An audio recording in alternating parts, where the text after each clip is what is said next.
नमस्कार प्रणाम। हम काकू बोलम हुआ। जितना भी हमरा के श्रोतागण दिखे वाला बा, अब तमाम श्रोतागण के हाथ जोड़ के गोड़ लगा तनी। तो आई आज हम लाइव के माध्यम से एगो गाना गावे जातनी। खेसारी भैया के बहुत अच्छा गाना बाटे, मेहनत कई के कितनो रुपया कमैबो। तो आई हम गावे जातनी।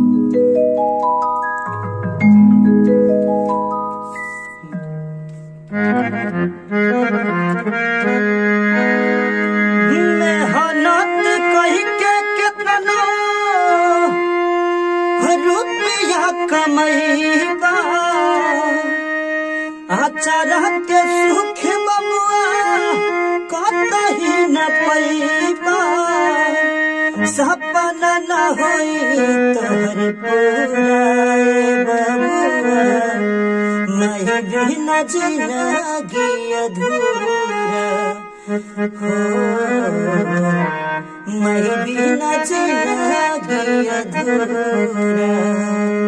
मेहनत करके कितना रुपया कमैबा, आचारा के सुख बबुआ कतही न पैबा। सपना न होई कब पूरा बबुआ, मैं बिना जिंदगी अधूरा हो। मैं बिना जिंदगी अधूरा हो। ममता के आंचल में तोहरा के पलनी, तेला गरमाई तोहरा देहिया के मलनी। अपने न खैली तोहके खियली, सोचली न कबो तोहर बुराए बबुआ। मैं बिना जिंदगी अधूरा हो। मैं बिना जिंदगी अधूरा। मेहनत करके कितना रुपया कमैबा, आचारा के सुख बबुआ कतही न पैबा।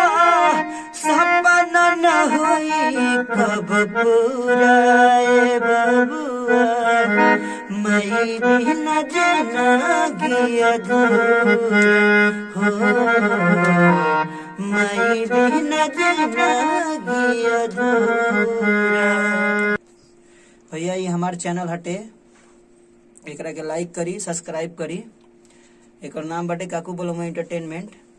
तो ये हमार अपन चैनल हटे और हमरा नाम से बहुत फेक आईडी भी बा और बहुत आदमी चलावत हटे काकू बोलमुआ के नाम से।